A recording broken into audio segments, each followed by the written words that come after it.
Amém. Eu queria meditar com os irmãos em Hebreus, Hebreus 1, né, de 1 a 4, depois 2, de 1 a 4 também.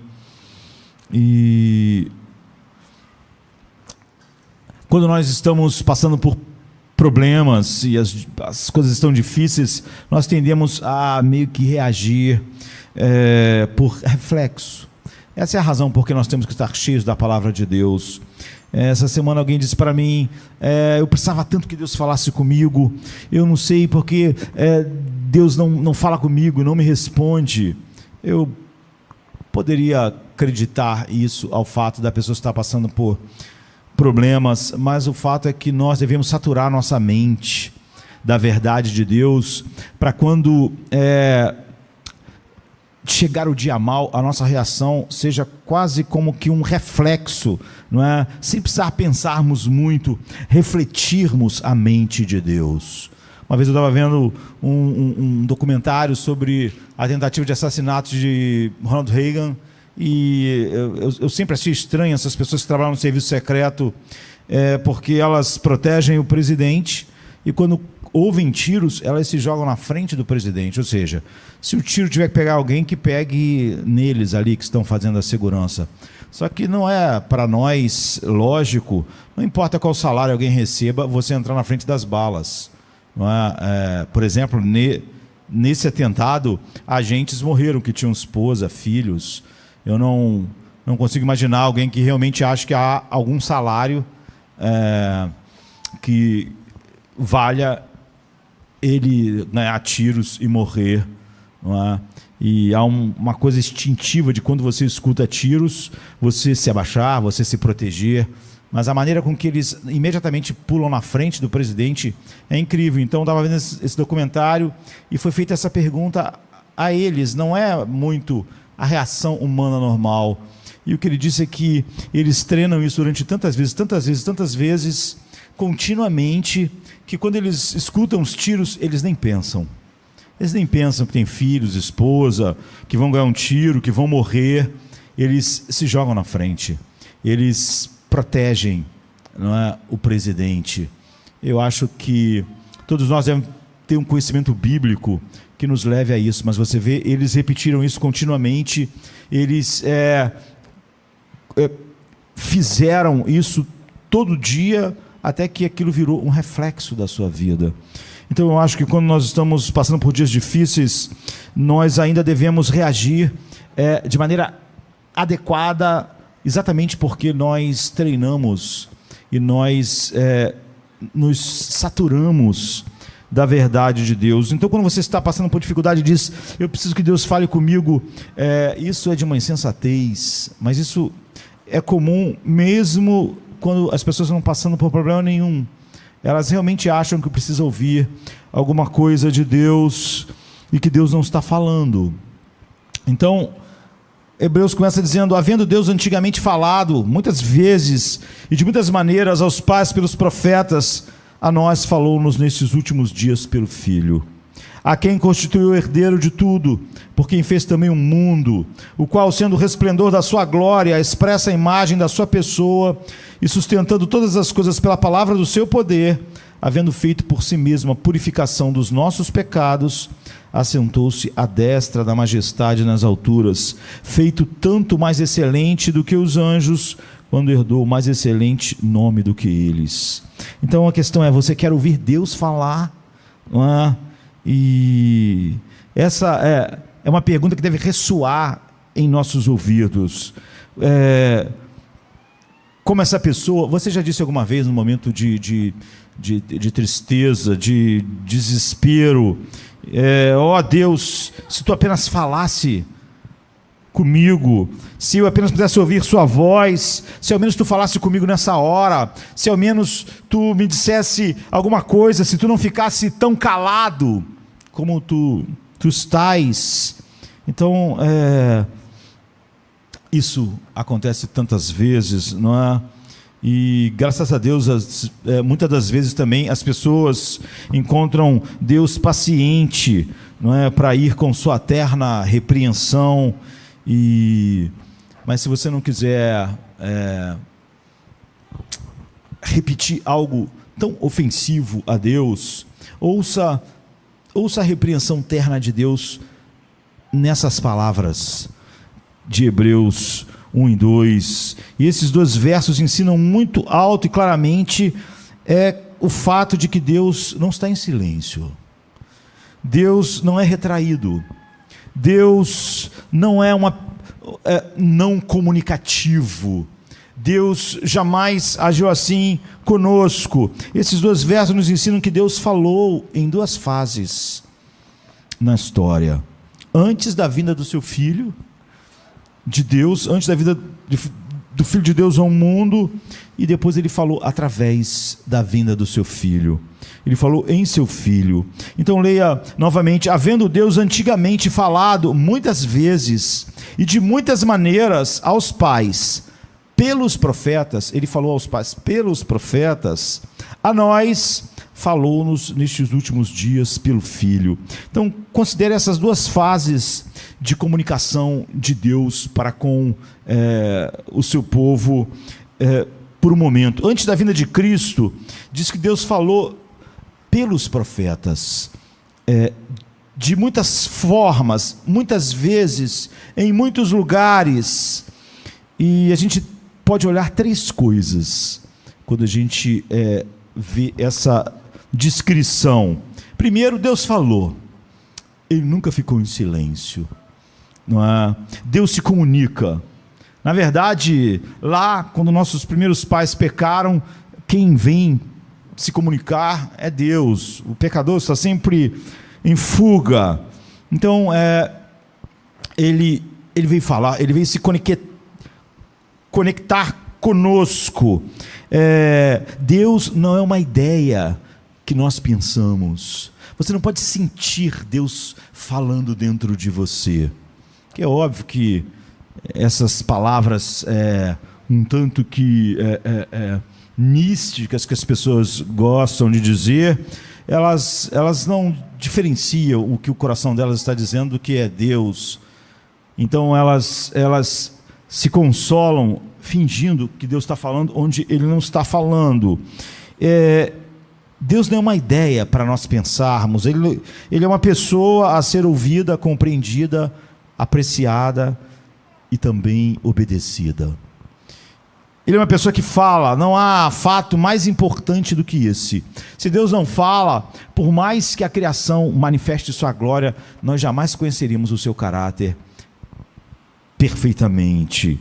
Há um Deus que fala para que a gente possa conhecê-lo.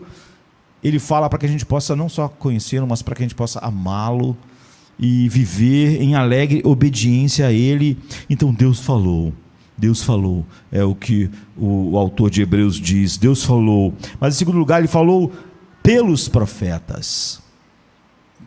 Isso nos ensina algo importante para nós que vivemos no mundo individualista, que faz as coisas piorarem mais ainda, né, a nossa cultura. Isso significa que a maneira típica de Deus se comunicar com o seu povo foi inspirar alguns homens, porta-vozes humanos como intermediários. Essa foi a maneira típica que Deus escolheu. Por que Ele escolheu assim? Porque Ele é Deus. Não é? Por que Deus não escreve o Salmo 23 com estrelas no céu noturno? Porque Ele não quis. Ele podia. Não é? Eu já falei que sempre algumas pessoas argumentam comigo: eu creio que Deus pode fazer o que Ele quiser. Eu também creio que Ele pode fazer o que Ele quiser. Não é? Mas, então Ele poderia amanhã escrever o Salmo 104 com as nuvens no céu. Poderia, mas não vai fazer. Então é ridículo nós discutirmos o que Deus poderia fazer. Nós temos o que Deus fez e o que Deus falou e o que Deus se revelou. É isso que nós sabemos. É isso que nós temos que ouvir. É isso que nós temos que obedecer. Nós não discutimos o que Deus poderia fazer. Nós nos debruçamos sobre o que Ele fez e o que Ele falou. Então Ele falou pelos profetas. Significa que a maneira típica de Deus se comunicar com o seu povo como um todo era inspirar porta-vozes humanos como intermediários. Não era a maneira de Deus escrever sua palavra no céu com nuvens ou com constelações no céu noturno, para que todo mundo lesse, soubesse. Não era também a maneira de Deus falar, gritar do alto da montanha com uma voz de trovão, para que todos ouvissem uma voz saindo da montanha, e assim, como eu disse, totalmente sem sentido e até ridículo discutirmos se Deus... eu acredito que Deus pode falar com uma voz atrás da montanha. Deus pode, mas Ele não fez, não vai fazer. Não é? E essas discussões são sempre tolas. Então não foi o método de Deus gritar de uma montanha, por trás da montanha uma voz para que todos ouvissem, mas também não foi sussurrar uma voz no coração de cada pessoa e falar, revelar a sua verdade de cada israelita. Não foi o que Deus fez. Deus não ia no coração de cada israelita e falava o que Ele falou em Gênesis, Êxodo, Levítico, Números, Deuteronômio. Ele não fez isso. Não é? Sua maneira usual era chamar um profeta e depois inspirá-lo e falar, e ele escrever ao povo o que Deus queria que o povo soubesse. Essa foi a maneira que Deus escolheu. É por isso que nós somos o povo do livro, não é? E não o povo da nuvem, que olha para a nuvem para ver, sabe, se há alguma coisa. Não, sei lá, o povo da borra do café, que você lê na xícara, o que a borra do café está dizendo. Nós somos o povo do livro. Deus escolheu assim. Deus não escolheu falar no coração de cada israelita, não é? Ele escolheu levantar homens assim, e sua maneira usual então era chamar o profeta e depois inspirá-lo a falar e depois a escrever ao povo o que Deus queria que fosse dito. Mas não perca o que o texto diz. Quando Deus falou aos pais, nos profetas, quem falou aos pais foi Deus. Deus, tendo outrora falado aos pais pelos profetas, você vê, ele não disse que os profetas falaram. Quem falou foi Deus. Ninguém tinha o direito ao pegar Gênesis, Levítico e dizer assim, Deus não está falando aqui, quem está falando aqui é Moisés. Não é? Não. Deus falou aos pais pelos profetas. Deus que falou. Era a voz dele. Não é? Quando Deus falou aos pais nos profetas, Deus falou aos pais. Quando os pais ouviram e entenderam os profetas, eles ouviram e entenderam Deus falando. Uma das coisas mais tristes do nosso dia é que sempre que alguém disse para mim, sempre, Deus fala ainda hoje, ele não está falando sobre a Bíblia. Ele está falando sobre o coração dele, uma coisa lá que ele sente, umas direções. Mas tendo Deus outrora falado aos pais pelos profetas, quem falou aos profetas foi Deus. Quem falou aos pais foi Deus pelos profetas. Deus estava falando, Deus continua falando pelos profetas. Quando você lê Gênesis, Levítico, Deus está falando. Não é que ele falou. Deus usa instrumentos humanos escolhidos, inspirados, para falar aos pais. E então Deus, ele falou diretamente aos pais, pelos profetas. Mas é Deus falando aos pais quando os profetas falam e quando os profetas escrevem. Então Deus falou aos pais pelos profetas. Em terceiro lugar, de muitas maneiras, em muitas porções, de muitas formas, é o que o texto diz. É aqui que tem a garantia de que Deus não é nem um pouco retraído, não é, mas comunicativo. Ele falou de muitas maneiras, de muitas formas. Ele não deu só uma visão de como Jesus seria o Cordeiro, ele encheu tabernáculo, altar do sacrifício, propiciação, expiação, a nuvem, tudo falava sobre Cristo. Ele foi extremamente comunicativo, e não uma coisa, um sinal, uma palavra. E aqui nós temos a garantia de que Deus não é retraído, ou que ele não é comunicativo. Ele é extremamente comunicativo. Esse verso enfatiza a variedade pródiga de comunicação de Deus. De muitas maneiras, de muitas formas, em muitos lugares. E esse é um grande conforto para nós e um grande encorajamento. Por quê? Entre outras coisas, porque todos nós sabemos que algumas dessas partes, formas com que Deus se revelou, são difíceis. O apóstolo Pedro diz assim, algumas cartas do apóstolo Paulo são difíceis de entender, e por isso algumas pessoas distorcem, como distorcem as escrituras. Então, nós sabemos, e não é correto afirmarmos que há textos, passagens, mas difíceis. E precisamos, muitas das vezes, de ajuda. Agora, se Deus tivesse falado apenas de uma forma e de uma maneira, e a gente não pudesse entender imediatamente, então nós estaremos frustrados e estaremos em grande desvantagem. Deus falou, essa é a única coisa que Ele falou, mas é muito difícil de entender isso aqui. Mas Deus não fez assim. Ele falou em muitos lugares. Ele falou em vários tempos. E Ele falou em muitas porções. E Ele falou de muitas maneiras. Portanto, se você tiver dificuldade em compreender a palavra dEle em Levítico, a princípio, você pode entender ela em Provérbios.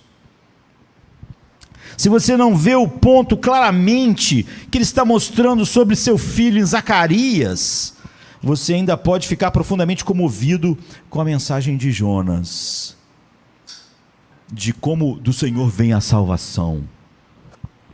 Se você ainda não entendeu as entranhas difíceis das visões de Ezequiel, se você ainda não chegou lá, você pode ser sustentado pela graça sustentadora nos sofrimentos de Jó. Você talvez não viu a glória de Deus como revelada em Ezequiel, naquelas visões, mas em seu sofrimento você não vai ficar sem direção, porque você viu como Ele sustenta Jó. O ponto é esse: Deus fornece muitas possibilidades no Antigo Testamento onde você pode ouvi-lo. É por isso que cada peça do tabernáculo, cada parte da jornada de Israel, o primeiro animal que Deus matou para cobrir os nossos primeiros pais, todas as coisas vão apontando para o seu filho de muitas formas, de muitas maneiras. Ninguém pode dizer que foi algo isolado, obscuro, que não me dá o suficiente. Então ele falou de muitas formas, de muitas maneiras, em muitas porções, em muitos lugares. Ele falou pelos profetas aos pais. Mas você vê, Deus falou. Ele não é retraído, ele não é pouco comunicativo. Se alguém hoje não está saturado da verdade de Deus, não é porque ele não é comunicativo. E há muitos lugares e muitas maneiras com que ele falou pelos profetas. Assim, você é repreendido quando você disse que queria ouvir Deus falar, que tudo que você precisava era de uma palavra de Deus, e de que Deus está em silêncio, e de que você não está, Deus não está falando, não você deve se arrepender por mentir a respeito de Deus, de dizer que Ele está em silêncio, quando Ele nunca ficou em silêncio, tempo nenhum. E assim você deve ser repreendido, e eu e qualquer um, em qualquer queixa sobre o silêncio de Deus. É simplesmente um testemunho falso, uma mentira sobre o Altíssimo, dizer que Ele ficou em silêncio em algum momento. Então, seria como se eu fosse uma pessoa reclamando que eu vivo numa terra de praias como o Rio de Janeiro, mas que eu fique reclamando que não existe praia só porque não tem nenhuma em frente à minha casa, não é? E como eu não quero ter o desconforto de sair da minha janela, então eu fico reclamando que não existe praia aqui no Rio de Janeiro. Então,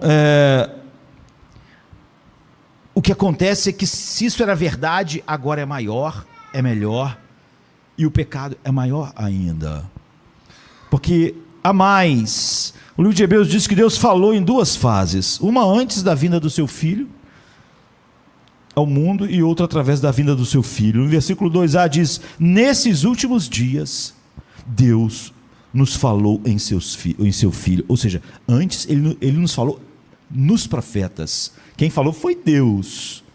não é? Quando eu leio Moisés, Davi, eles não estão falando comigo, quem está falando comigo é Deus, não é? Deus falou pelos profetas. Mas agora, nesses últimos dias, Deus nos falou em seu próprio Filho. Agora o ponto aqui é que se Deus parecia pronto, abundante para se comunicar no Antigo Testamento, quanto mais agora que Ele enviou o seu próprio Filho. Não é? O seu próprio Filho se esvaziou, se tornou um homem e desceu. O que o escritor de Hebreus quer que a gente veja é que esta última comunicação de Deus é maior, melhor do que todas aquelas porções e de tudo que Deus tinha falado e feito, mesmo que maravilhosamente, até Ele enviar o seu Filho. Então, quando eu reclamo com Deus, Senhor, eu quero te ouvir, Senhor, eu quero ouvir sua voz, eu preciso ouvir sua voz, a minha reclamação faz algum sentido? Qual seria a resposta de Deus a palavras como essa? Não é?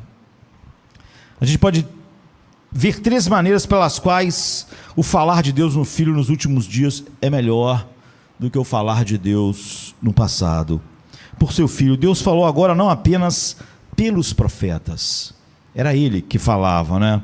Mas falou pelo seu Filho. O verso 1 e 2 diz: Deus, depois de ter falado muito tempo atrás aos pais pelos profetas, de muitas maneiras e de muitas formas, nesses últimos dias Ele nos falou em seu Filho. Então observe que Ele não diz anteriormente Deus falou pelos profetas e nesses últimos dias Ele nos falou pelos apóstolos. Ele não diz isso. Ele podia dizer, não é? Isso é verdade. Mas você vê que o texto bíblico, ele não diz, Ele nos falou no passado de muitas maneiras pelos profetas e agora Ele nos falou pelos apóstolos. Ele não diz isso. E você pode ver então o papel crucial dos apóstolos no próprio livro de Hebreus, no capítulo 2, 3 e 4. Mas o ponto aqui é que nesses últimos dias Deus fez algo muito diferente para se comunicar. Ele enviou o seu Filho. Não apenas um profeta. Isso é diferente. O Filho de Deus não é apenas um profeta. Ele não é apenas o porta-voz. Não é? Ele é a mensagem que os profetas falavam. Não é? Alguns pensavam que ele era apenas um profeta. Por exemplo, João 9,17 diz, olha, quem eles dizem que eu sou? Não é? Você vê que enquanto as pessoas falavam, você é o Elias que havia de vir, até que alguém dissesse, tu és o Cristo, o Filho do Deus vivo. Tu falavas pelos profetas, tu não é como os profetas. Então Jesus não é um profeta como Moisés, como Isaías, com uma mensagem melhor, com uma mensagem mais completa, com uma mensagem mais clara, não é? Ele é o Filho de Deus. Isso significa que Ele próprio é o Deus eterno, que Ele próprio falou todo o tempo. Que Ele falou com Moisés na sarça. Que Ele é o Verbo que criou todas as coisas. Então, isso significa que Ele é Deus. E o filho de Josemar é humano como Josemar. Ele é o Filho eterno de Deus, eternamente gerado. E nós podemos ver isso em detalhes. Por exemplo, o verso 3 diz, Ele é o resplendor da glória de Deus. E Ele é a representação exata do seu ser. Nós sempre veremos Deus em Cristo, Filho do homem. Não é? Nós não podemos ver o Deus invisível, porque Deus é invisível. Não é? E o Deus eterno, imortal, invisível, a Ele seja a glória, na doxologia de Paulo, então, Ele é o Deus invisível, por isso Jesus, ninguém nunca viu Deus, a não ser o Filho, não é? E a quem o Filho quiser revelar. Nós vamos sempre ver Deus em Cristo, Filho de Deus, Filho do homem, porque a divindade de Deus é invisível. E uma coisa que pode ser vista não é invisível, não é? Sempre que nós temos alguma manifestação visível de Deus, o que nós temos é uma teofania.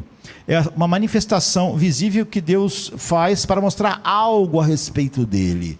Mas o ser infinito de Deus, agora nós podemos ver na face de Cristo, que é filho do homem e filho de Deus. O objetivo dessas palavras é nos alertar contra o erro que às vezes se cometeu na história, e por exemplo que o Islã comete, colocando Jesus como o maior, o melhor, o maior dos profetas. Não é? Jesus é a imagem única da glória divina de Deus e traz a própria marca da perfeição da sua natureza. Ele não é um profeta maior. E se quando os profetas falaram, era Deus falando, agora ele fala em seu filho. O objetivo aqui é mostrar que ele é infinitamente superior aos profetas. Se já era pecaminoso, afrontoso, era mentir contra o caráter de dizer que Deus não fala, ou não falava, quando ele falou claramente. Agora nós estamos no outro nível, não é?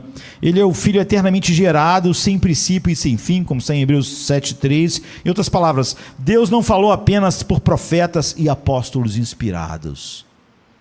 E é por isso que aqui o autor quis deixar assim. Ele falou pelos profetas, mas agora ele não nos falou nos apóstolos, ele não falou no seu Filho. Ele falou vindo a nós na pessoa do seu Filho. Quem foi Jesus? O que ele disse, o que ele realizou ao morrer e ressuscitar dos mortos, é a palavra de Deus para nós. Toda ela é ampliada para o nosso entendimento nas cartas de Paulo, enfim, no Novo Testamento. Isso é o que Deus disse e é isso que você deve ouvir. O que precisamos ouvir com muito mais seriedade do que temos feito. O problema não é se Deus fala. O problema é se nós levamos tão a sério o que ele fala. Sempre quem reclama que Deus não está falando, não leva Deus a sério. Sempre que quem acha que Deus está falando de uma outra forma que não é em seu Filho, não leva a sério o Filho de Deus. Então, eu ouvi a palavra de Deus em seu Filho. Toda vez que eu começo a reclamar que Deus está calado e que preciso que Deus fale comigo, nesse momento eu devo parar e perguntar: eu ouvi a palavra? Esta palavra de Deus dita em seu Filho, agora nos últimos dias ele nos falou em seu Filho. Eu ouvi e é tão curto e simples que eu esgotei Jesus. Eu esgotei tudo que ele é. Aquilo que toda a verdadeira igreja vai levar toda a eternidade para compreender, experimentar e desfrutar, eu esgotei aqui, o quê? Em 2021? Eu encerrei aquilo que Paulo, já no final da sua vida, diz: o meu desejo é conhecê-lo. Eu já posso dizer: Paulo, eu já conheço tudo e estou esperando mais, porque Deus não fala mais nada e eu já sei tudo que ele falou em seu Filho. Tudo que ele tinha para revelar em seu Filho eu já sei e estou esperando as próximas revelações de Deus. É tão curta e tão pequeno que aquilo que vai alimentar igreja, anjos, por toda a eternidade, uma pessoa realmente esgotou. E agora eu preciso de outra palavra. Eu estou dizendo isso para Deus realmente. Eu sou sério ao dizer para Deus, o Pai, que eu esgotei o seu Filho, que as riquezas insondáveis da sua glória já acabaram, que Ele que me abençoou com toda a sorte de bênçãos espirituais nos lugares celestiais, que eu já vi tudo, que eu já atingi a maturidade de abranger todas essas coisas, que eu já cobri toda a mente de Cristo, e que agora eu estou aqui sem recursos, porque a mente dele é pequena demais, tudo o que ele fez é pequeno demais, e eu preciso de mais alguma coisa. Como se eu estivesse dizendo: só isso? Era isso que você tinha para dizer? Cristo? Não tem mais nada? Vai me deixar assim sem nada? Isso aí eu já sei. Isso aí eu já esgotei. Isso aí não serve nem para resolver os meus problemas. Isso aí, a complexidade da minha alma é muito maior do que esse Jesus que você revelou. Olha, ou você fala mais, ou eu estou desesperado com o teu silêncio. Quer dizer que eu esgotei a palavra, eu esgotei a revelação de Deus em Cristo. Homens que chegam no final da vida como Calvino, dizendo: eu conheço tão pouco de Cristo, e eu já esgotei tudo tão rápido, foi assim. Eu realmente ouvi a palavra de Deus na pessoa do seu Filho, ensinada pelo Espírito Santo, e agora eu esgotei o Pai, o Filho e o Espírito. A dor da minha alma e a confusão da minha mente são realmente devidas ao fato de que eu cansei de ouvir a palavra de Deus e preciso de outra palavra, porque aquela se tornou para mim muito pequena, muito insuficiente. E assim eu sinto outra graciosa repreensão aos meus ouvidos, que é imperceptível ao coração presunçoso, não é? Assim, a primeira maneira pela qual o falar de Deus é melhor nesses últimos dias do que no dia dos profetas da antiguidade, é que Ele nos falou em seu Filho eterno, que é a exata expressão do seu ser, a exata expressão da sua mente. Em segundo lugar, o Filho nomeado herdeiro de todas as coisas. A segunda maneira pela qual falar de Deus nesses últimos dias é melhor do que nos dias anteriores, é que é o Filho que fala, foi designado herdeiro de todas as coisas. Muitas vezes as pessoas têm dificuldade com isso. Jesus recebeu um nome sobre todo nome, mas ele não era Deus. Ele foi designado herdeiro de todas as coisas, mas ele não era Deus. Mas ele foi designado com o nome sobre todo nome, como cabeça da igreja, como aquele que morreu e está unido à igreja. Ele está à direita de Deus, mas ele não sempre esteve. Ele está agora como o marido da igreja.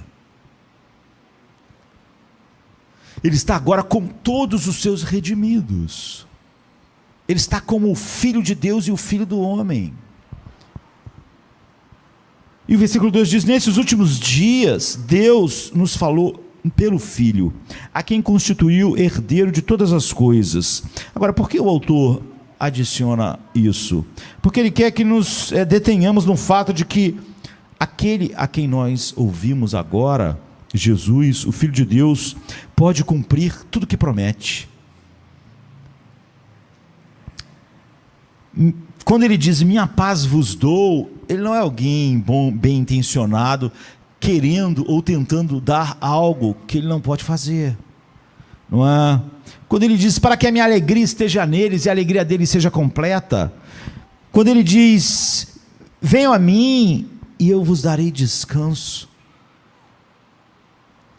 Por quê? Porque ele é o herdeiro de todas as coisas para nós, nele estão toda sorte de bênçãos. Todo o universo agora é dele como cabeça da igreja. Todo o universo era dele porque ele criou o universo. Mas agora, como cabeça da igreja, no final, ele terá à sua disposição todas as coisas, ele terá em sua sujeição a ele tudo o que é. E o escritor quer que você pense nisso. Como cabeça da igreja, ele é o herdeiro de todas as coisas. Agora, então, todas as coisas vão ter que contribuir para o bem daqueles que são seus. O que significa ouvir um porta-voz de Deus que no final terá, e que agora tem como cabeça da igreja, sob seu completo controle, todas as coisas,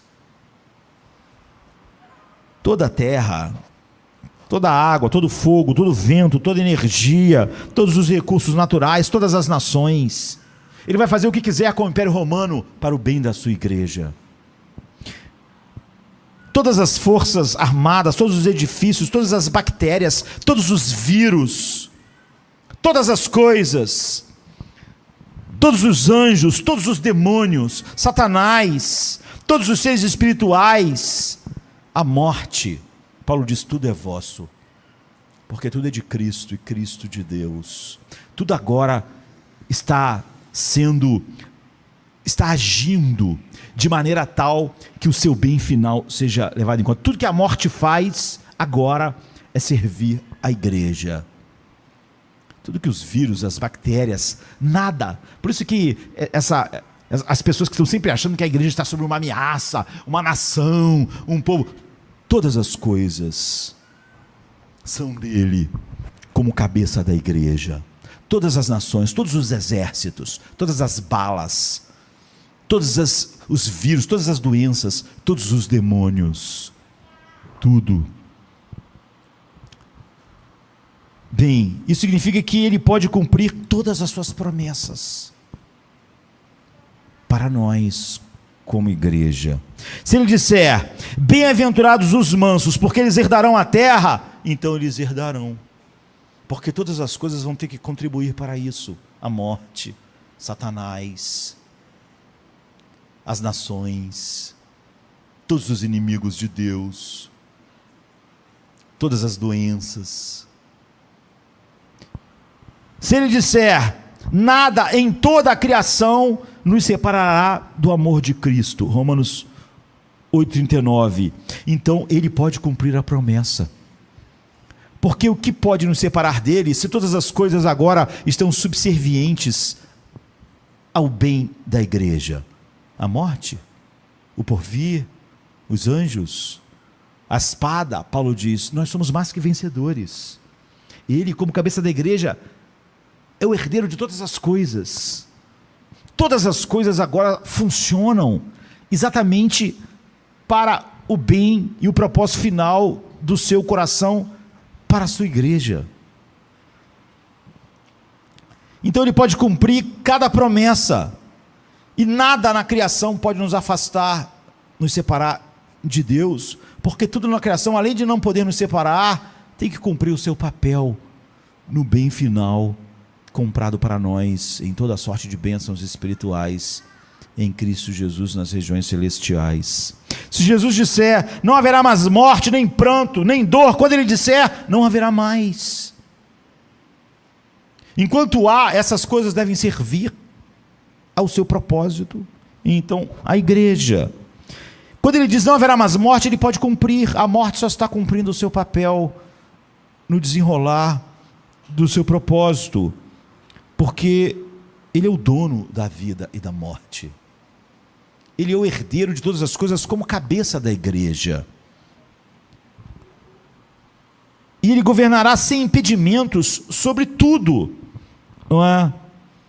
Tudo que causa dor e choro, ele está reinando sobre todas essas coisas, para o bem daqueles que o Pai deu a ele na eternidade, e para a sua glória. Quando você ouve o Filho de Deus, é diferente de ouvir um profeta, não é? Deus cumprirá a palavra dos profetas, mas o Filho cumpre sua própria palavra. Ele cumpre todas as coisas que ele diz. Não há nenhum impedimento, não há nenhuma dificuldade. Então eu me pergunto se você já perguntou no versículo 2, porque Jesus é descrito, o Filho é descrito primeiro como o herdeiro de todas as coisas, e depois, por meio de quem Deus fez o mundo. Porque essa ordem, né? Por que não dizer primeiro que ele é o criador de todas as coisas, e depois, em segundo lugar, que então ele é o herdeiro de todas as coisas, porque ele criou tudo, não é?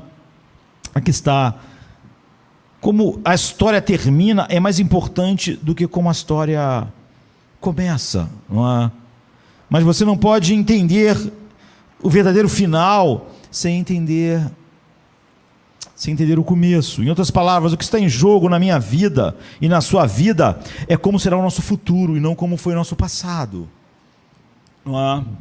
Se eu tenho um Salvador que é herdeiro de todas as coisas e faz com que tudo sirva a minha alegria eterna, tudo, a vida, a morte, os demônios e os anjos, os vírus, enfim, tudo.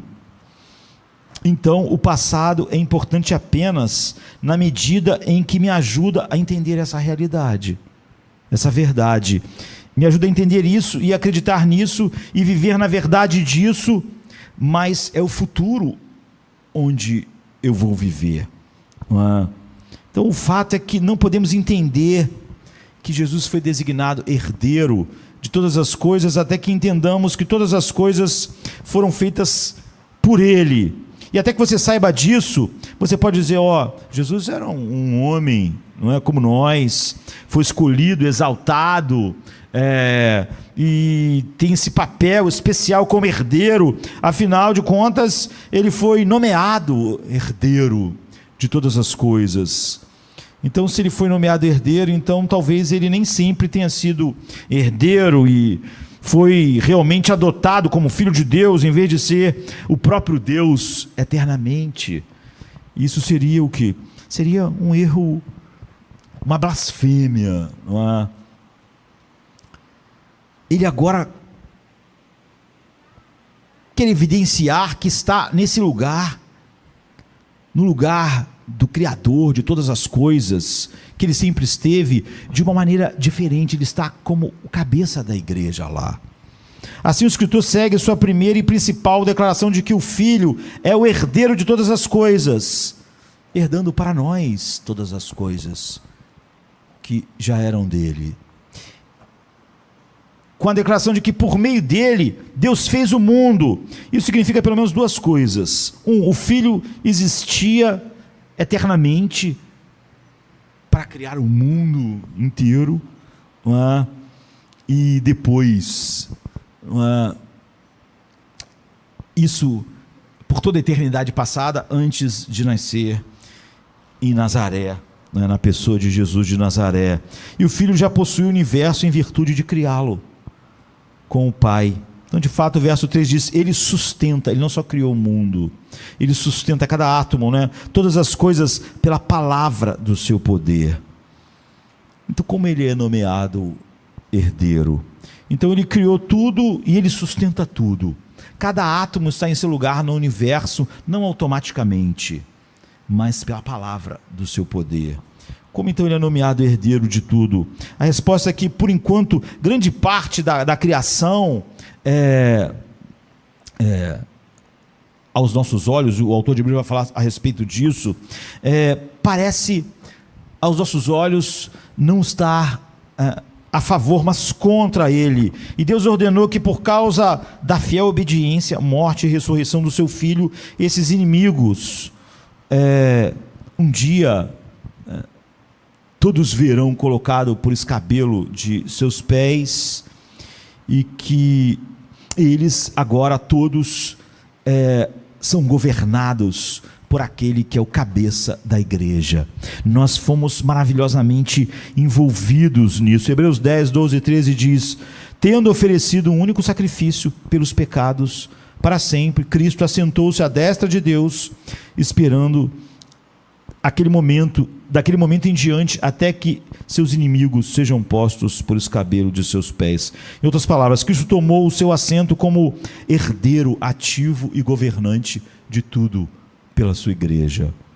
De todas as coisas, em virtude da sua morte, da propiciação, da expiação, que nos fez filhos de Deus, que nos tirou de sermos filhos da ira. E ele não só tem o direito de ser o herdeiro de todas as coisas, porque ele fez todas as coisas, mas porque ele derrotou seus inimigos e comprou um povo perdido debaixo do pecado, que merecia apenas a ira de Deus, por meio da sua morte. Portanto, nós temos dupla razão para dar atenção ao Filho de Deus, que é o herdeiro de todas as coisas. Ele é o herdeiro em um sentido porque ele fez tudo que existe e sustenta tudo que existe. Mas isso nos fazia dele de uma forma diferente, e nem tudo seria subserviente ao nosso bem final. Pelo contrário, nós o glorificaríamos, mas não da maneira que é a nossa eterna alegria. E ele é nomeado herdeiro em outro sentido, porque ele morreu e ressuscitou para redimir para si um povo, destruiu o pecado e a morte, Satanás e tudo que poderia tornar esse povo miserável, separado da vida de Deus, não desfrutando sem culpa e em santidade infinita da sua face. Então ele pode cumprir sua palavra porque ele é Deus, ele pode cumprir sua palavra porque ele é Criador, e ele pode cumprir a sua palavra porque ele é o herdeiro triunfante sobre todo o mal e toda a miséria para o seu povo, para que todas as coisas juntamente cooperem para o bem, para que nada possa separar, pelo contrário, só possa cumprir aquilo que ele determinou. Essa é uma palavra melhor do que qualquer coisa que os profetas já falaram, que os profetas sonharam. Tudo que eles viam eram sombras, era muito distante dessa realidade estupenda, cristalina, maravilhosa, que faz nós olharmos para todas as coisas de uma maneira totalmente diferente: a morte, a vida, os governos, as nações, os vírus, a dor, o sofrimento. Isso deixa uma última coisa a dizer sobre quão superior é o falar de Deus no Filho, sobre o falar dos profetas,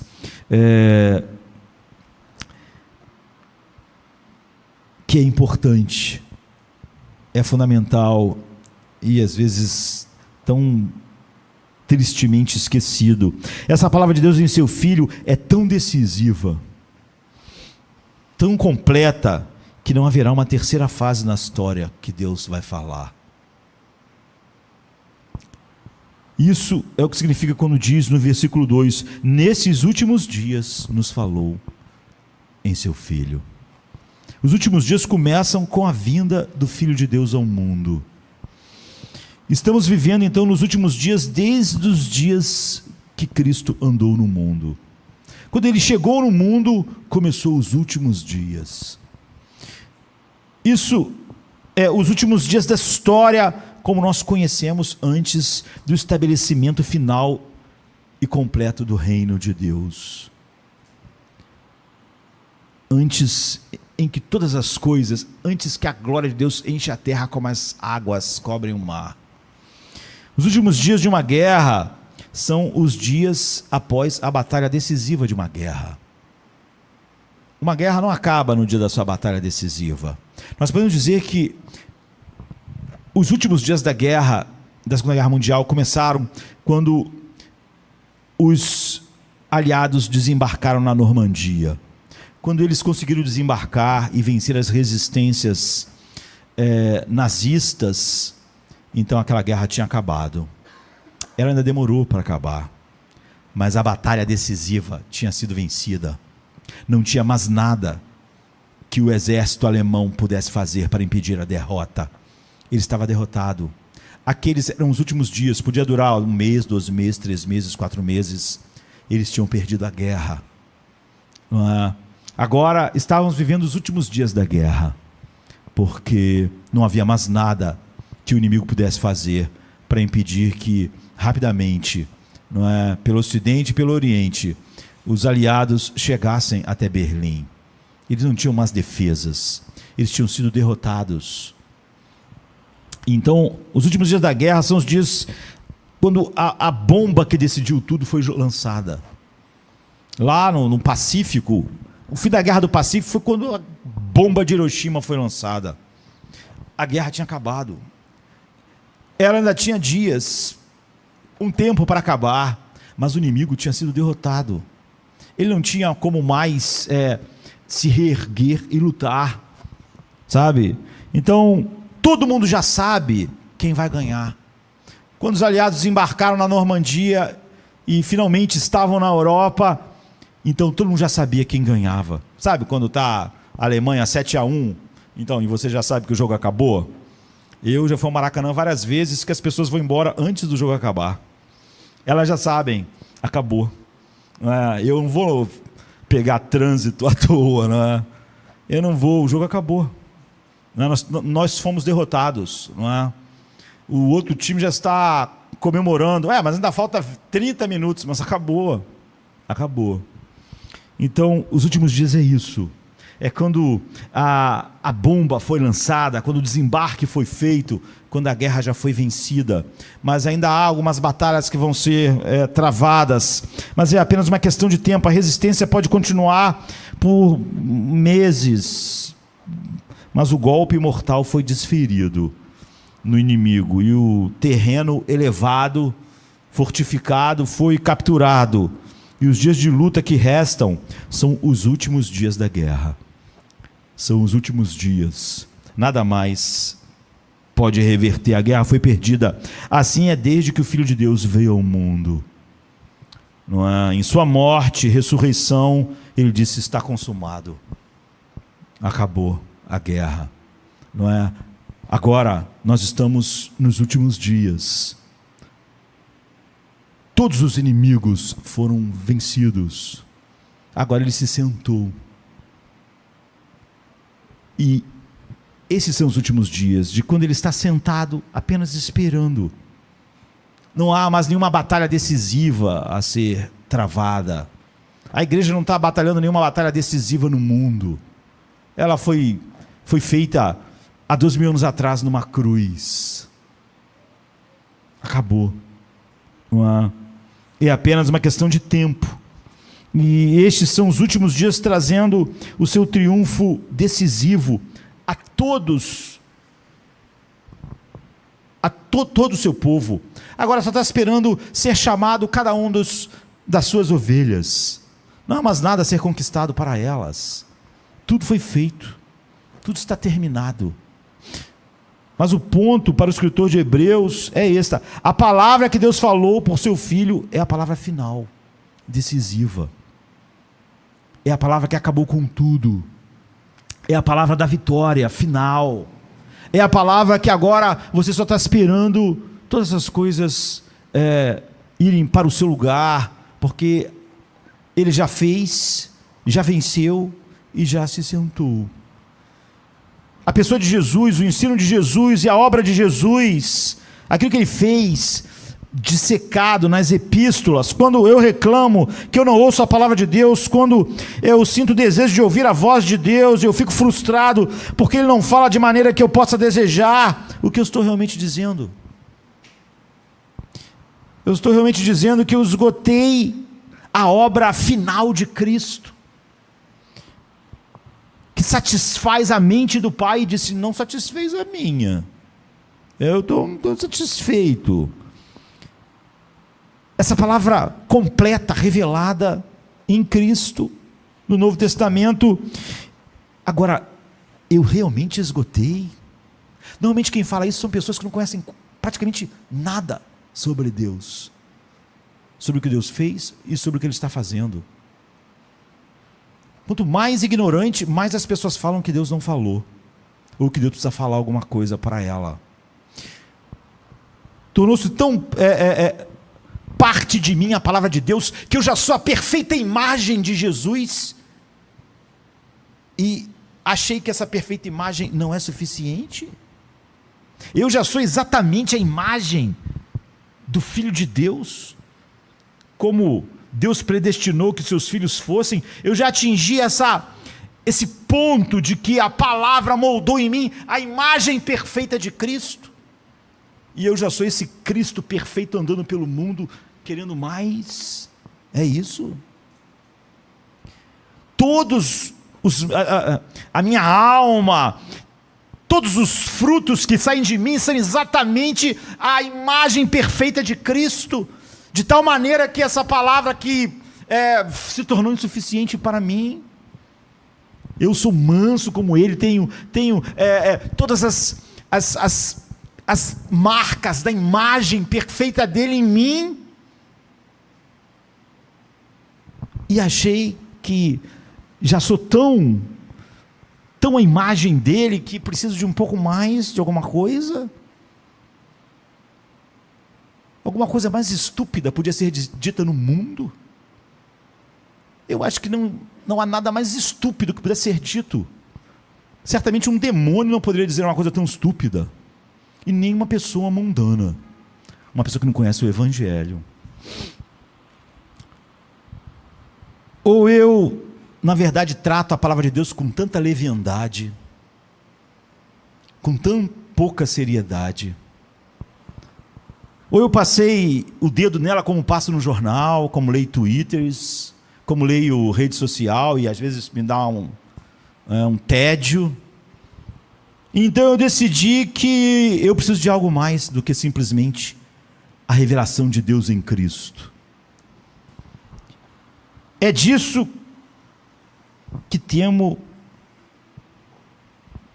ser a nossa geração extremamente culpada. E é terrível admitir isso.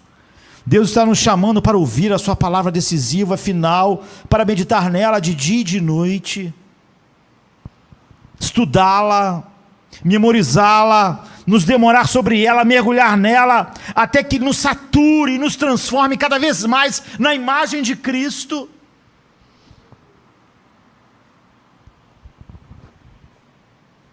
E pessoas que tratam a palavra de Deus com desdém, dizem que Deus tem que falar alguma coisa com elas. Se você perguntar, e o ministério do Espírito Santo hoje?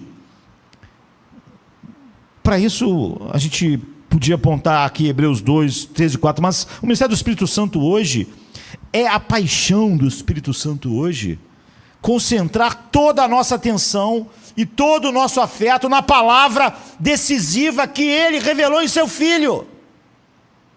O Espírito Santo virá outro Consolador para dar testemunho de mim. O Espírito Santo não veio aqui para nos falar uma outra história sobre outra coisa. E a obra do Espírito Santo? A obra do Espírito Santo é te mostrar Jesus. Te mostrar Jesus na palavra que o Espírito Santo inspirou.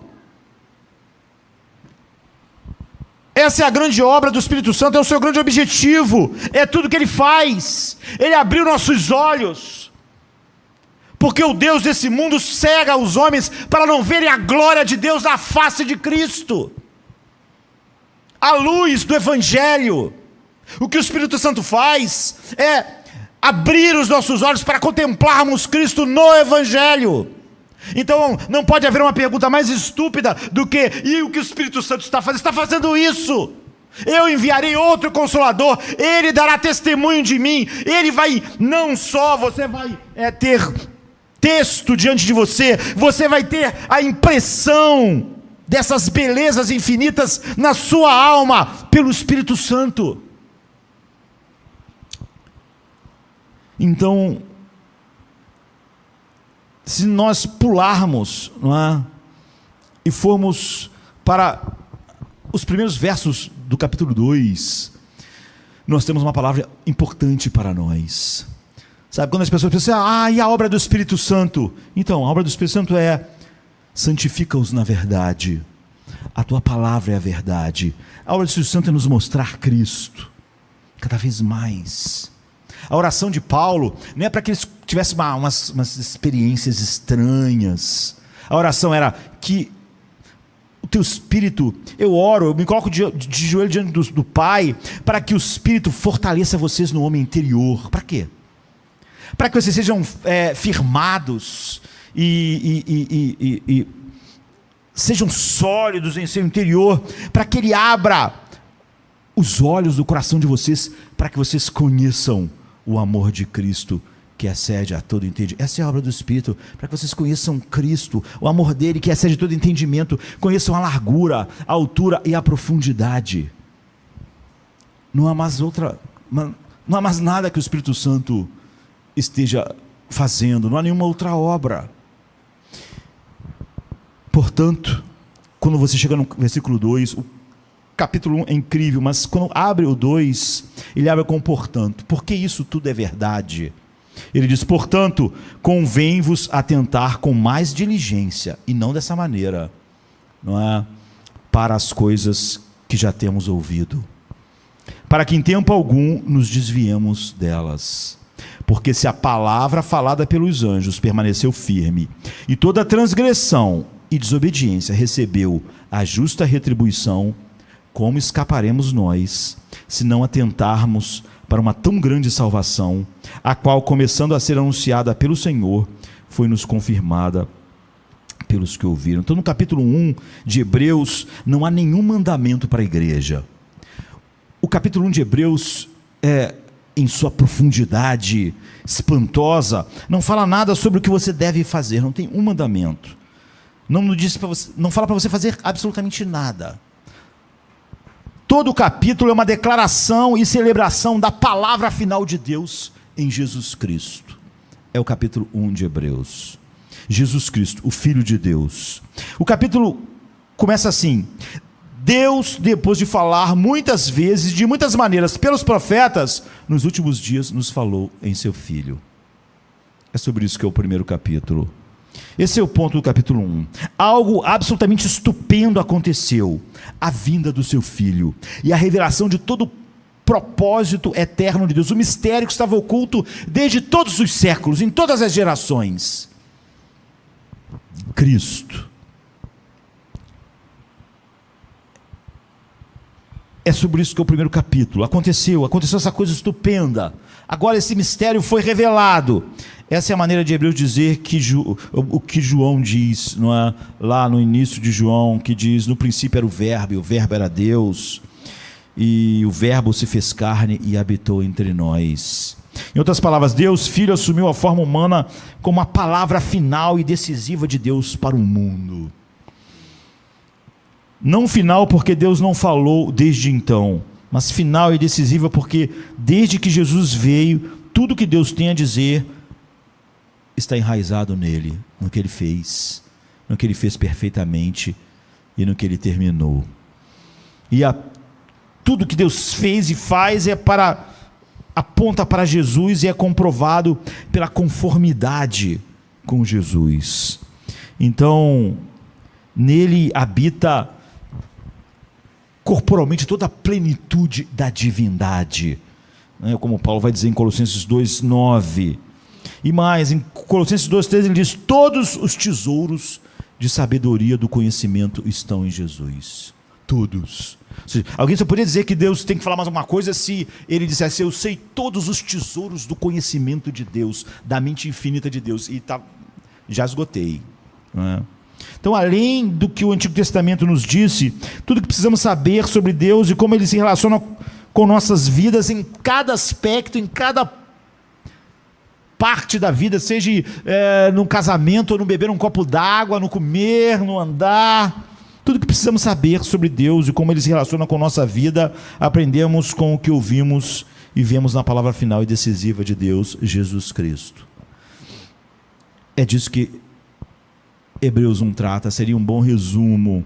Essa palavra final de Deus, Jesus Cristo, foi revelada, que o Filho de Deus é o herdeiro de todas as coisas, verso 2, que ele fez o mundo, verso 2, que ele é o resplendor da glória de Deus e a representação exata da natureza de Deus, verso 3, que ele sustenta todas as coisas pela palavra do seu poder, verso 3, que ele fez a purificação dos pecados, verso 3, que ele sentou-se à direita da majestade de Deus, verso 3, e ele é maior do que qualquer anjo, verso 4, porque os anjos o adoram, verso 6, ele é o Deus todo-poderoso e eterno, verso 8. Essa é a mensagem do versículo 1, essa é a palavra de Deus, essa é a palavra final, o seu próprio Filho, aquilo que ele fez. Deus falou por meio do seu Filho, e este Filho é o Criador, o sustentador, e o dono, e o governante, e o Redentor do mundo. Não há nenhum mandamento, não há nenhuma ordem no primeiro capítulo, apenas uma declaração, uma celebração de quem Jesus é. Uma celebração da sua grandeza infinita, uma celebração de como ele é o centro de todas as coisas, uma celebração de como tudo existe por causa dele e para ele, uma celebração de que agora ele se tornou o cabeça da igreja e está sentado à destra de Deus. E aí, no primeiro versículo do capítulo 2, vem a primeira ordem, para nós. A primeira coisa é uma ordem, é um dever, é algo que devemos fazer, só agora. E a conexão com o capítulo 1 é muito importante, né? Por esta razão, por Jesus ser quem Ele é, por ser a palavra final de Deus, por nos últimos dias Ele ter nos falado em seu Filho. Então ele começa assim, por essa razão, ou então com portanto, em outras versões. Em outras palavras, o capítulo 2 começa nos dizendo que o capítulo 1 é a razão desse dever que ele vai dizer agora. É a razão dessa ordem. É a razão pela qual nós devemos ouvir e obedecer. Porque Deus falou por seu Filho nesses últimos dias definitivamente, e porque Ele é o Criador, o sustentador, o proprietário, o governante, o Redentor do mundo, acima de todas as coisas, por essa razão devemos dar muita atenção. Portanto, convém-vos atentar com muita diligência para as coisas que vocês ouviram, para a palavra, para que em tempo algum vocês se desviem dela. Assim, o primeiro mandamento nesse livro, o primeiro dever mencionado é que você preste atenção na palavra de Deus, porque ela é tudo o que você precisa. Nós podemos resumir os 2 capítulos até aqui dizendo: nesses últimos dias Deus nos falou por meio do seu Filho, por isso você deve ouvir e nunca mais ouvir nada, porque Deus não vai te falar nada mais a não ser tudo em seu Filho. Em outras palavras, Deus falou por meio do seu Filho, então ouça com atenção, faça de ouvir aquilo que Ele falou em seu Filho a coisa mais importante da sua vida. Agora aqui está um comando que precisamos desesperadamente ouvir em nossos dias. Quanto mais então pessoas levianas que dizem que Deus está em silêncio, que elas precisavam ouvir Deus, que Deus não está falando nada. O que você ouve? A quem você ouve? Deus falou através de Jesus. Você o ouve? Quando você pensa sobre paz, alma, vida, morte, casamento, beleza, felicidade, você ouve Jesus? Você ouve outras pessoas? Você ouve mentes ímpias? Você ouve sua própria mente? Por quê? Por que você ouve outra coisa que não é Jesus?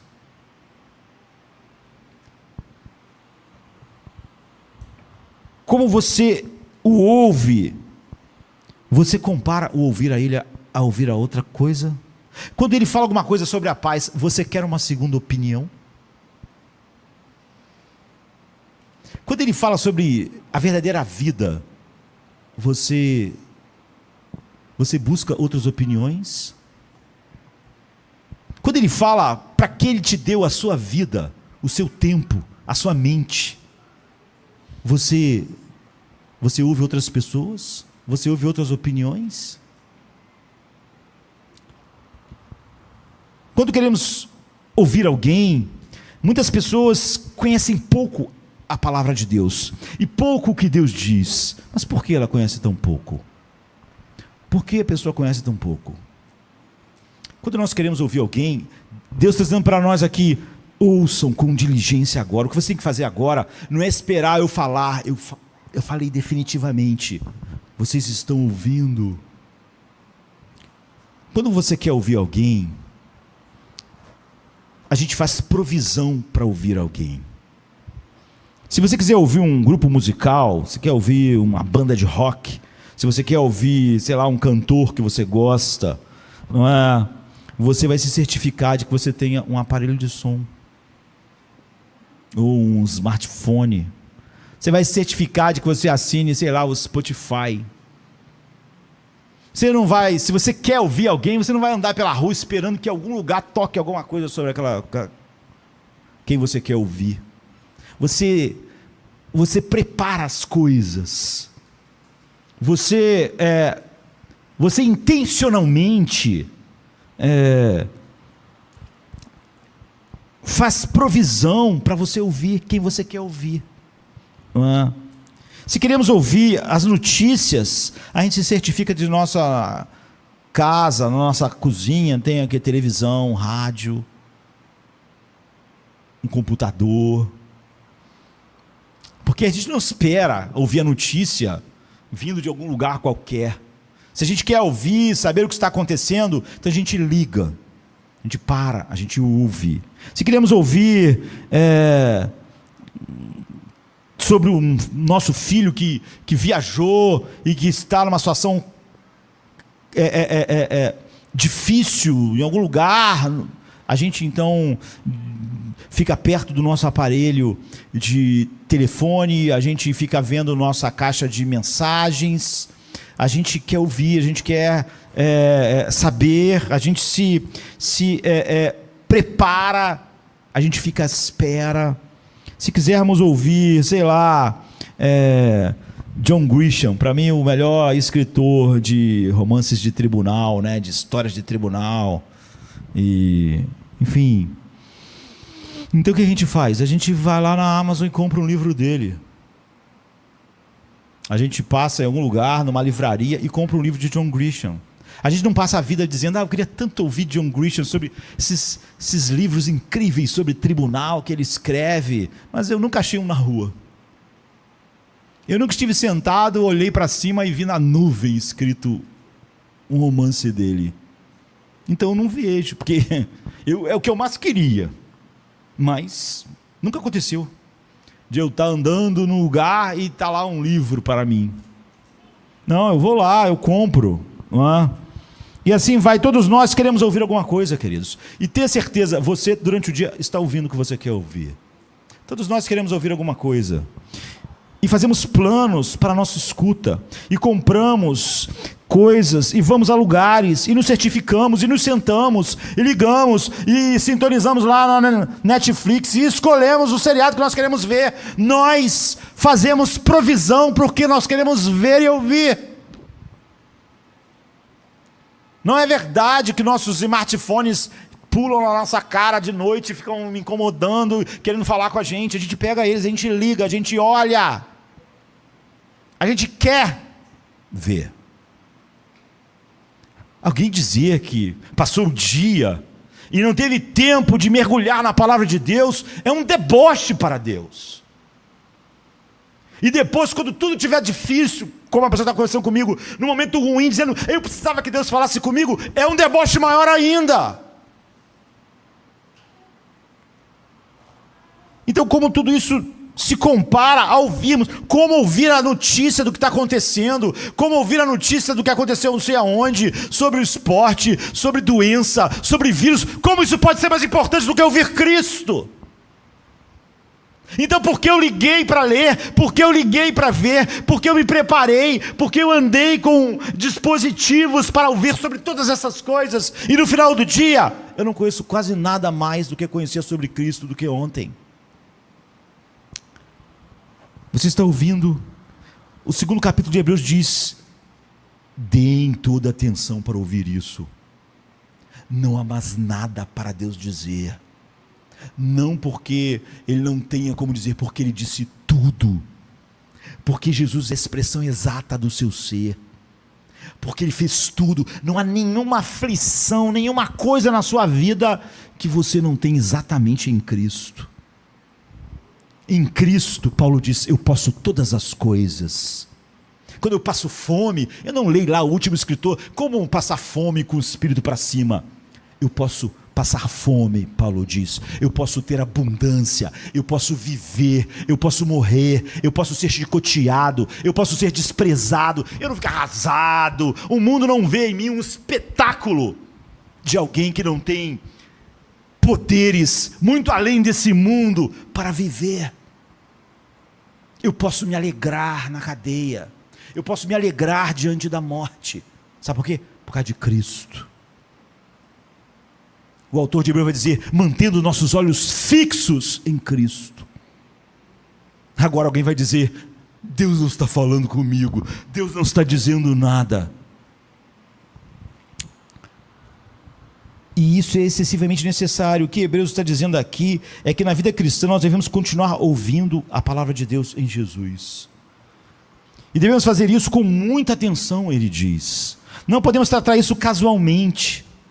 Não podemos agir como se já soubéssemos tudo o que precisamos saber, ou que não temos nada a ganhar ouvindo Jesus. Nós temos a ganhar ouvindo alguma coisa hoje, mas não Jesus. E se tudo que Deus tem para me dizer é Jesus, Ele não está falando, porque eu não quero, não é isso que eu quero ouvir. Então, eu vou te dizer a última coisa que você vai ouvir de Deus. Se é isso que você pensa, você vai ouvir dele assim: apartai-vos de mim, malditos, para o fogo eterno, preparado para o diabo e seus anjos. É a última coisa que quem despreza a Cristo vai ouvir. É a última coisa que quem diz que o que Deus falou em Jesus não é suficiente, que o Filho de Deus não é tudo isso que Deus disse que Ele é.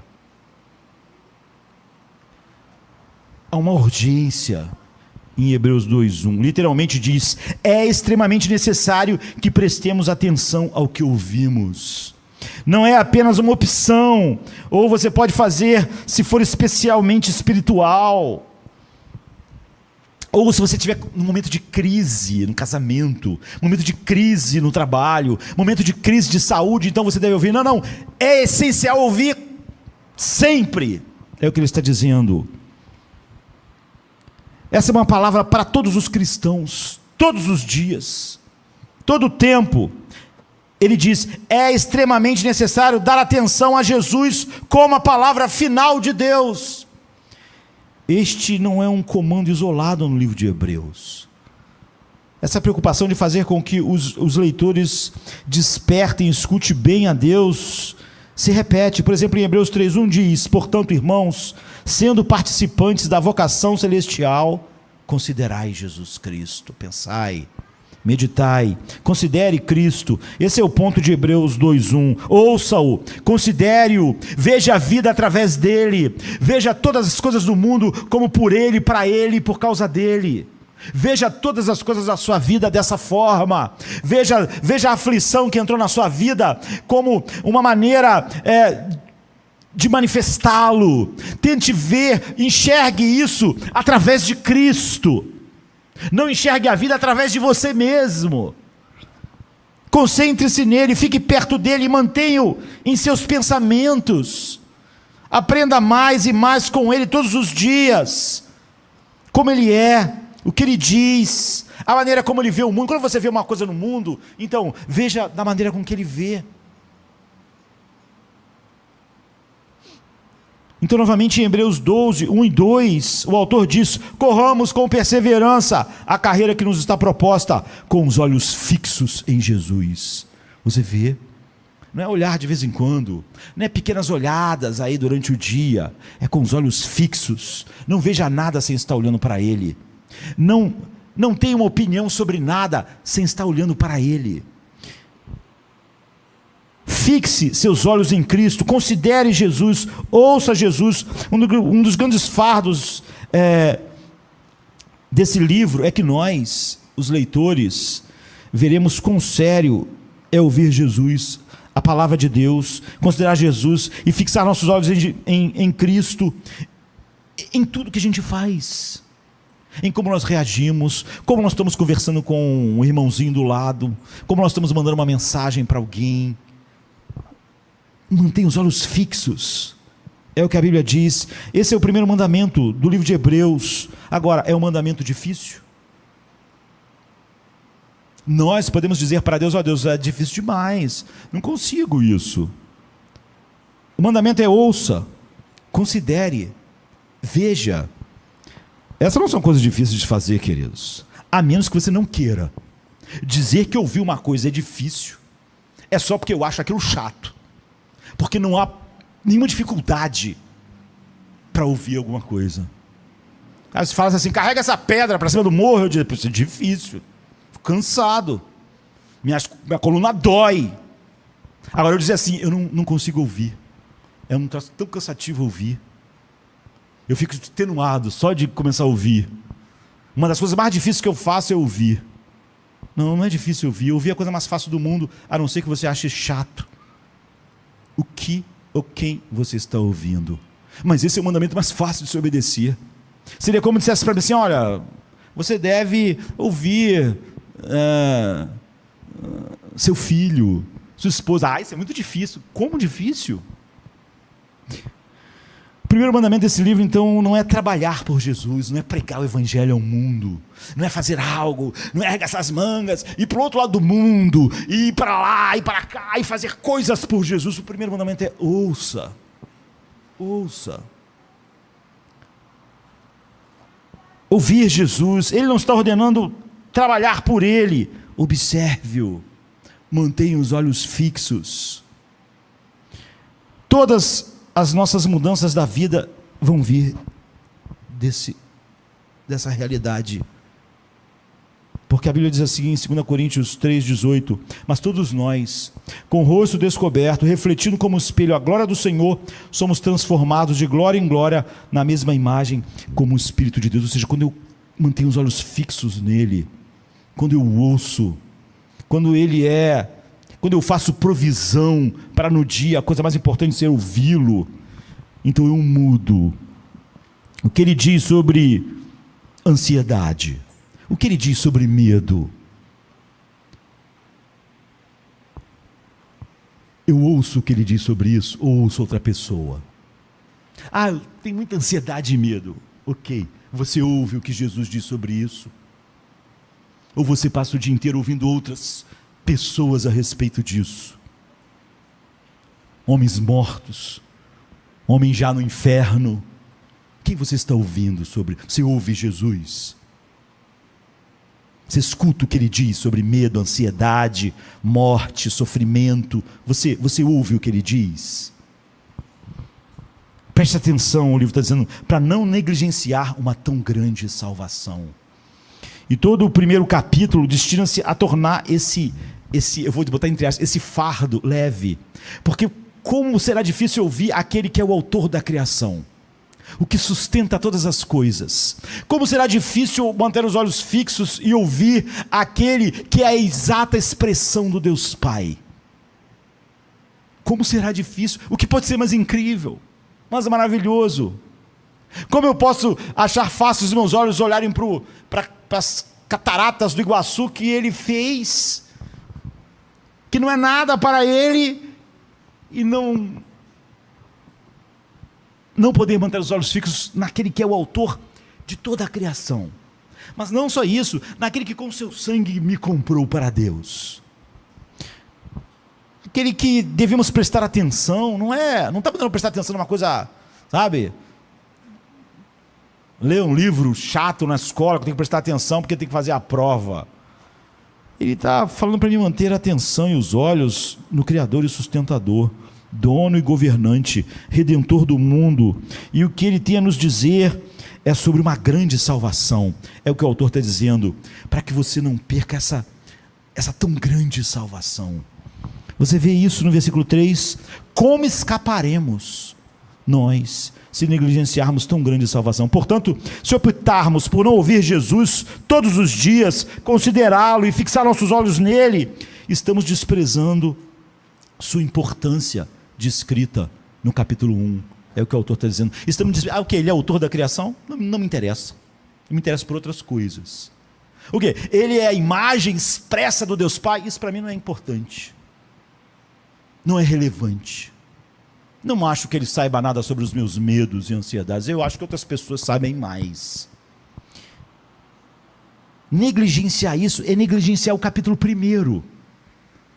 É negligenciar aquele que é o esplendor da glória do Pai, a exata expressão do seu ser. É dizer, Deus não me importa. A imagem expressa de Deus não é interessante para me fixar meus olhos, nem minha atenção. Agora, por que alguém iria querer fazer isso? A única razão seria se considerarmos outra coisa como mais importante para ouvir. Porque ouvir alguma coisa a gente vai ouvir. Prestar atenção em alguma coisa a gente vai prestar. Querer saber como lidar com a ansiedade, medo e a morte, eu vou querer saber de alguém. Se eu não quero dele, certamente eu quero de alguém. Mas o que distingue um cristão de um não cristão é que um cristão nasceu de novo com uma nova natureza que considera Cristo supremamente valioso. Portanto, você vê, se eu não considero Ele supremamente valioso, eu não nasci de novo, e é por isso que eu não me interesso em ouvi-lo, porque eu acho outras coisas mais valiosas. Ele certamente não é mais a coisa supremamente... Eu nem o ouço, eu nem olho para ele. E assim achamos o argumento do capítulo 1 poderosamente convincente. Deus falou nesses últimos dias por meio do seu Filho. Por isso devemos, ele está dizendo, queremos, é a nossa prioridade, ouvir atentamente só a Ele, fixar nossos olhos nele. A vida cristã é, antes de tudo, uma vida de contemplação. A vida cristã, antes de tudo, antes de você fazer, Deus não precisa que você faça nada por Ele. Paulo disse assim, hoje de manhã estava sendo pregado, Deus não é servido por mãos humanas. Não pense, eu vou fazer, eu vou arregaçar as mangas, vou fazer a diferença no reino de Deus. Não seja tolo.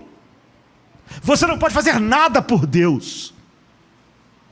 A vida cristã, muito antes do que o que eu faço, tem pessoas que se converteram, ficaram numa cadeia e morreram lá, não fizeram nada. Não importa. A vida cristã, antes de tudo, é uma vida de contemplação, de ouvir Jesus, considerar Jesus, fixar os olhos no coração de Jesus. Tudo mais na vida cristã vai ser e se originar disso. E se não se originar disso, é inútil. Com todas essas coisas que você acha que pode fazer para Deus, você está condenado.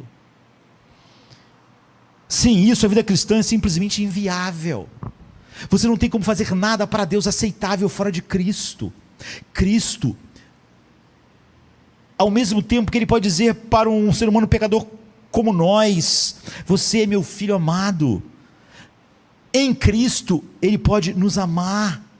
Fora de Cristo, Ele só pode ter uma palavra de apartai-vos para nós. É por isso que a próxima frase no versículo 1 é uma advertência. Atente para essa palavra a todo tempo, para que não nos desviemos dela.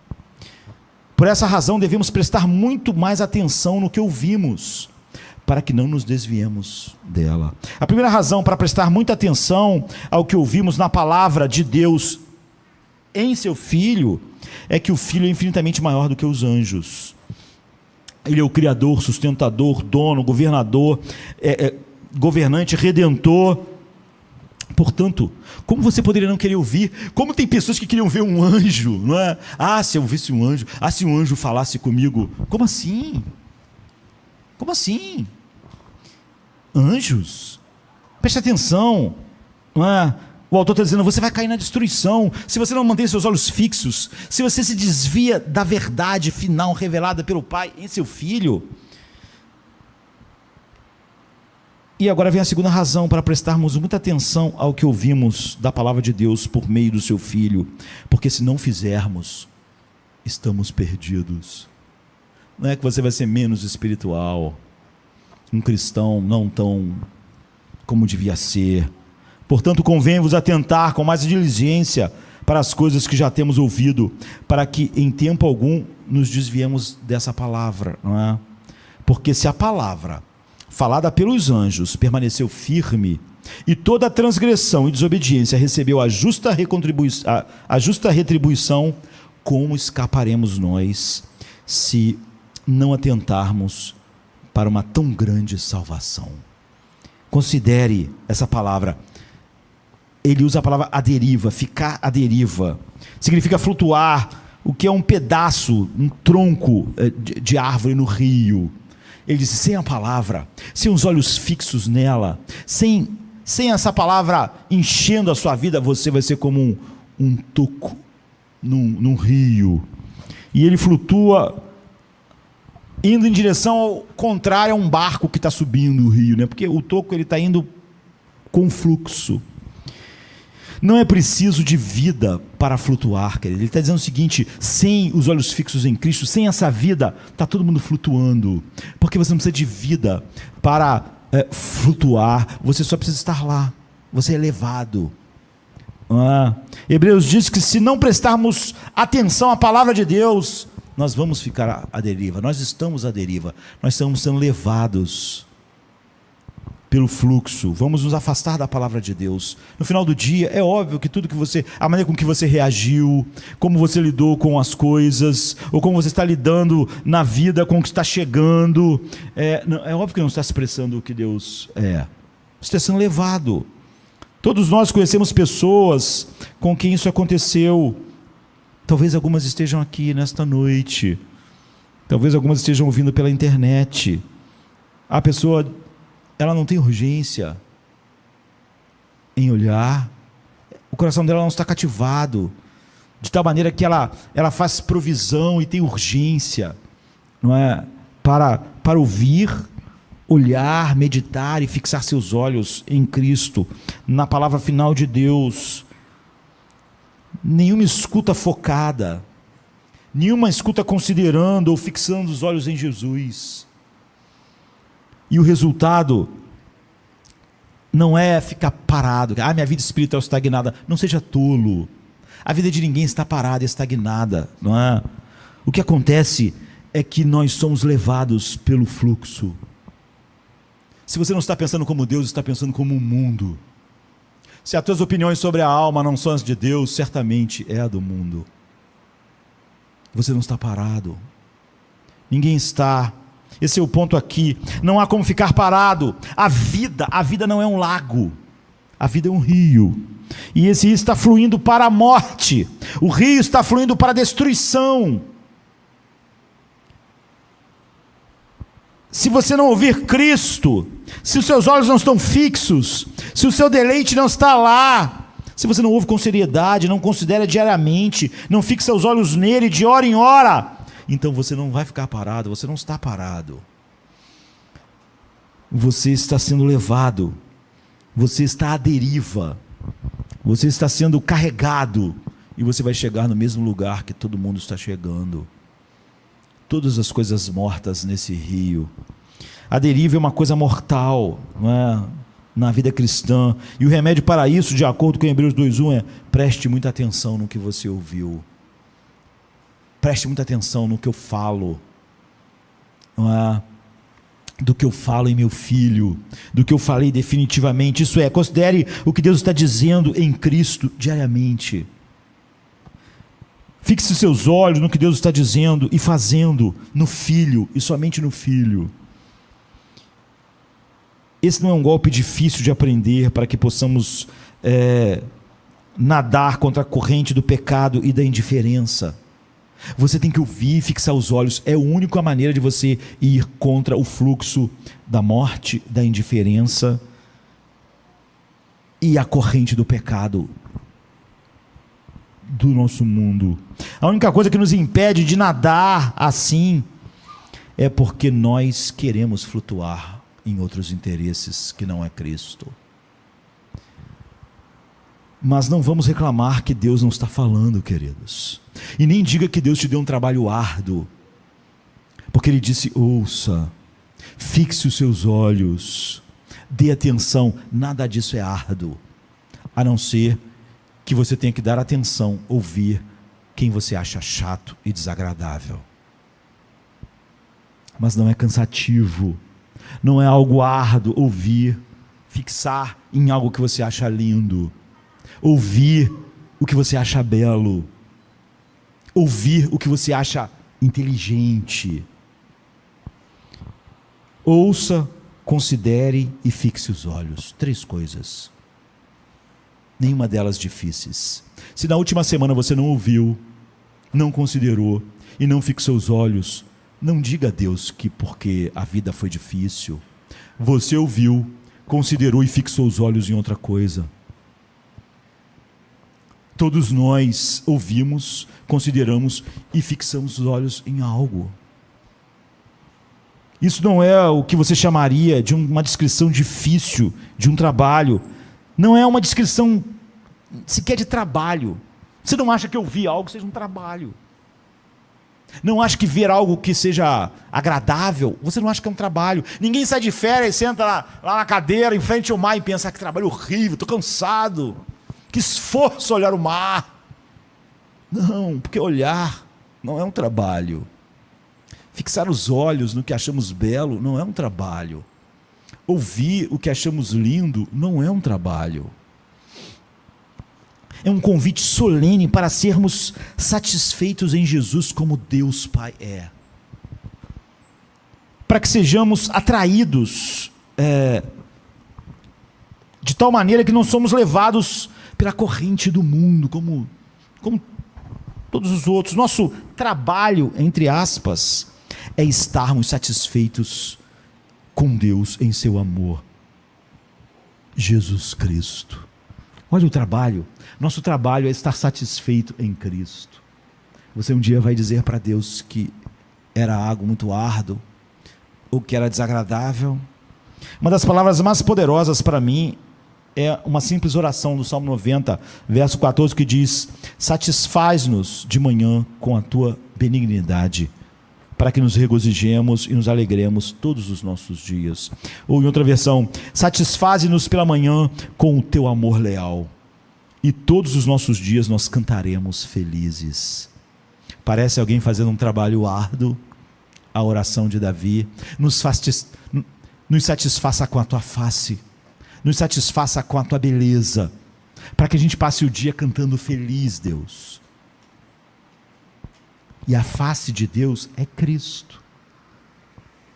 O amor leal de Deus é Cristo. A beleza de Deus é Cristo. Esse é o nosso trabalho, entre aspas, como cristãos. É triste que quem perde esse trabalho realmente começa a querer fazer outras coisas, pensando que Deus precisa de nosso trabalho de verdade. Estarmos satisfeitos pela manhã com o amor de Deus em Cristo, com o que o Pai nos falou em seu Filho, para que a gente se regozije durante todo o dia com alegria nele. E assim sejamos livres do engano, das correntes do rio que está indo, levando as coisas mortas em direção à perdição. Queridos, o perigo de se afastar da palavra, da promessa de Deus em Cristo. Os versículos 2 e 3 nos dizem isso, porque isso é tão perigoso. Não é que você vai ser um cristão fraco. Ele diz: pois a palavra proferida pelos anjos da lei, não é? A palavra da lei, se mostrou inalterável, e toda transgressão e desobediência recebeu o justo juízo. Como você vai escapar se negligenciar tão grande salvação da revelação do Pai em Jesus Cristo? Como? Como você pensa que vai escapar? Se você não ouviu, não considerou, não fixou os olhos, não teve prazer, deleite. Se você até falou que tudo que ele tinha falado em seu filho era pouco demais, que você estava precisando que ele falasse outras coisas. Você pediu para o Pai mudar de assunto, deixar de prestar muita atenção à palavra de Deus em Cristo. O versículo 3 descreve como negligenciar tão grande salvação. Isso é dito ser extremamente perigoso. Você pode perguntar a mim: quão perigoso, pastor? Tão perigoso que, se isso caracterizar a sua vida, certamente você é um homem perdido. Não ouvir Jesus dia a dia, não considerar Jesus, não fixar os olhos em Cristo. Ele diz: como você acha que vai escapar? Como escaparemos nós? De que jeito você acha que desprezar o Filho de Deus, a revelação de Deus assim, vai fazer? De que maneira você pensa que vai escapar? Se as pessoas que só tiveram a lei em seus corações não escaparam, só a revelação geral. Se as pessoas que tiveram a lei lá na velha aliança também não escaparam, como você pensa poder escapar desprezando a revelação perfeita de Deus em seu Filho? Essa é a pergunta do autor. Como escaparemos se negligenciarmos isso? Não seja tolo o suficiente de achar que há uma maneira de escapar. Ou seja, não escaparemos do julgamento de Deus. Cuidado, não rejeitem aquele que fala. Se os que se recusaram a ouvir, aquele que os advertia na terra, não escaparam, quanto mais nós, se nos desviarmos daquele que nos adverte dos céus, diz Hebreus 12, 25. Por isso que Hebreus é tudo sobre mantendo os olhos fixos no autor e consumador da nossa salvação. Quando disseram paz e segurança, então de repente a destruição virá sobre eles, como dores à mulher grávida, e de modo nenhum escaparão. É a mesma expressão que Paulo está usando aqui em 1 Tessalonicenses. Não vão escapar. O autor de Hebreus está dizendo: como escaparemos nós? Se nenhum homem só com a revelação geral de Deus escapou, nenhum homem com a revelação maior do que a geral, que foi a revelação da lei, escapou, como nós escaparemos se nós simplesmente falamos para Deus que o que Ele falou em seu Filho para nós era cansativo e chato? Eu não podia ouvir, considerar, fixar os olhos e ter prazer na sua palavra. Estaremos perdidos, não herdaremos a vida eterna. Em outras palavras, pereceremos para sempre no inferno. É sobre isso que o autor de Hebreus está falando. A deriva, queridos, é infinitamente perigosa. Sabe? O que eu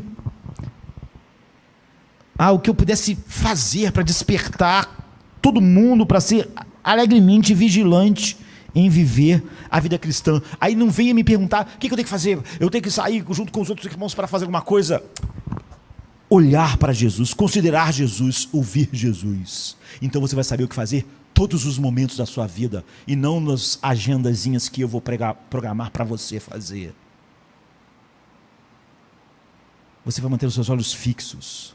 Amanhã vão acontecer coisas, depois da manhã também. Todas elas vão precisar de uma resposta que esteja de acordo com a revelação de Deus em seu Filho, na sua vida. Viver a vida cristã é ouvir, considerar e fixar os olhos em Cristo em todas as coisas. Não é uma coisa que eu faço no sábado, não é numa programação que alguém marca para mim.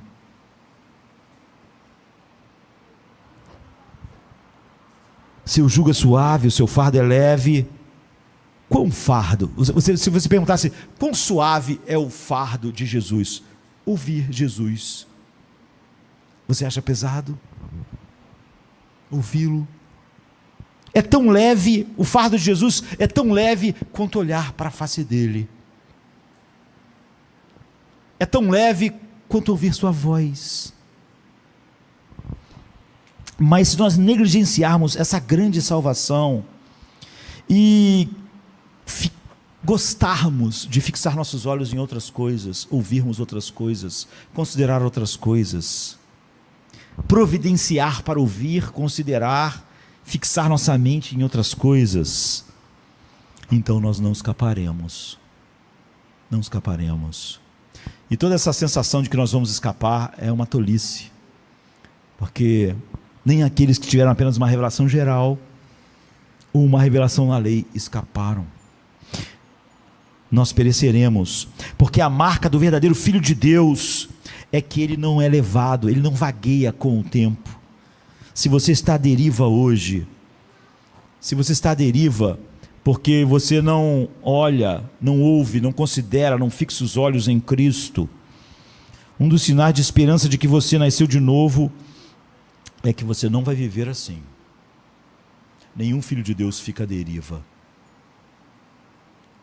Ele entra em derivas como Davi, mas ele não vive assim. Não vive.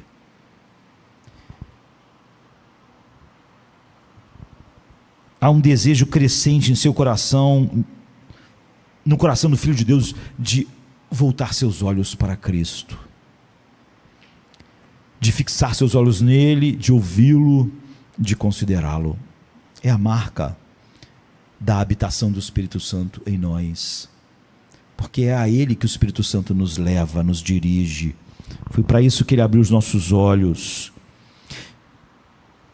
E um dos sinais de que você pode não ter nascido de novo é que você ouve tudo que eu estou dizendo e não sente nenhum desejo de se proteger da deriva. Não sente nenhum impulso de amanhã fixar seus olhos nele, ouvir ele, considerar ele. não organiza a sua vida para isso. Em que sempre que você ouve algo sobre alma, paz, você sempre quer ouvir outra pessoa que não é ele.